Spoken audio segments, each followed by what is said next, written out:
देखो एक होता है use of will have to. Will have to मतलब जैसे कोई तुमको करना का मन तो करे, करने का कोई काम करने का मन तो करे, लेकिन उसमें क्या हो ना मन कर रहा हो तो भी।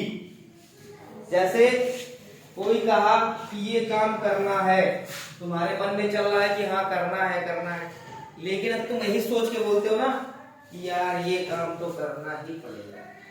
ठीक है, मतलब तुम्हारे पास कोई विकल्प नहीं है। क्या है? विकल्प नहीं है। तो जिस वाक्य के अंत में ना पड़ेगा, मतलब अब देखो यहाँ पे तुम देख रहे होगे जितने भी वाक्य हैं यहाँ पे ना पड़ेगा, ना पड़ेगा, ना पड़ेगा, ना पड़ेगा, ना पड़ेगा, ना पड़ेगा, ना पड़ेगा, ना पड़ेगा। मतलब जिस भी हिंदी के वाक्य में ना पड़ेगा लास्ट में आएगा, वहां किसका यूज करेंगे? विल हैव टू का। जैसे पहला सेंटेंस है मुझे जाना पड़ेगा, I will have to go. बस क्या करना है? सिंपल रूल है, सब्जेक्ट जो है वो लिखना है, विल हैव टू बीच में लिखना है और वर्ब जो है वो लास्ट में लिखना है। तो मुझे आई जाना पड़ेगा, जाना पड़ेगा यानी ना पड़ेगा, विल हैव टू, और जा मतलब गो। ठीक है, जाना मतलब गो। तो मुझे पूछना पड़ेगा, I will have to ask. मुझे आना पड़ेगा, I will have to come. उसे करना पड़ेगा, अब देखो उसे आ गया। ठीक है, जब तक वो था तुमने आई लगाया, जब उसे आ गया तो ही विल हैव टू डू। अब पांचवा सेंटेंस है उसे पढ़ना पड़ेगा। ठीक है, अब मान लो तुम पढ़ाई कर रहे हो, पढ़ाई करने में मन नहीं लग रहा है। ठीक है, अब तुम कहे कि सर जो अच्छा नहीं पढ़ाते हैं और हम पढ़ने नहीं जाएंगे।